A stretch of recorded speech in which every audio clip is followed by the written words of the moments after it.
Hi guys, Levitating Larry here. Today I'd like to talk to you about some fire starting stuff. And in my last video I had told you about char rope, and I'm going to show you how it works, tell you how I made it, and show you how it works today. Also I want to show you about my cotton ball fire starters. And I'm going to use two different methods to light them with, the ferro rod and the striker, and my blast match. So starting off, I'm going to show you, this is the char rope. And I actually made the char rope in this tin. And to do that, you take 100% cotton rope and you put it in a tin that is, can stand up to a fire. Don't put it in anything really weak. But this is a T-tin. People use Altoids tins, little candy tins or whatever, but I use a T-tin. And I put two holes in the top for venting, because there's gases that come off from the rope as it turns into charcoal. So you just take your cotton rope and you put it in there, however which way you want it, and you put the lid on nice and tight so no flame actually gets into the tin, and you throw it in a fire.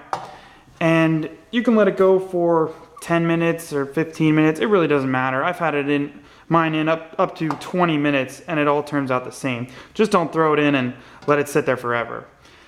But you pull it out, let it cool, and then this is what you get.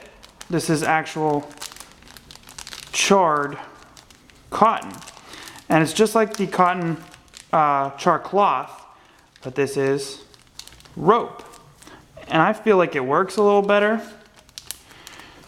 So I'm going to show you right on this lid actually. And you just put that in there. I'm going to show you how to light it with the blast match. This is one of my favorite fire starting tools. So you just give it a spark. And there you go. It's lit. And it'll burn red hot, like this. You can pick it up before it lights fully, put a little bit in a tinder bundle, and blow it into flame. One of my favorite ways of making fire out in the woods, So that is the char rope with the blast match.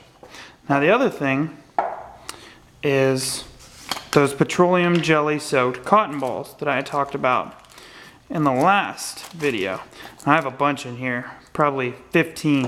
I have them all in these little bags, and the jelly soaked cotton is on the bottom, and then this is the dry stuff on the top. And that will actually help you light it easier, because the dry stuff holds a spark better than the wet stuff. So you can take a little bit like that. And this time, I'm going to use the ferro rod and the striker. And you want to start it on the dry side. It's easier. Like that. Oh, see how easy that catches? And you can use this just like with your char rope. You just put this in a tinder bundle and have all your stuff ready, and it's a really great fire starting method. I mean, it could be raining and these can be a little wet. You can also even have it, I've put it on water before. It'll float in a puddle and burn. The top of it'll burn. But these are pretty much my two favorite ways of starting fires out in the bush. So I just wanted to share them with you. And if you leave me some comments below, I always like to hear your feedback. Thank you.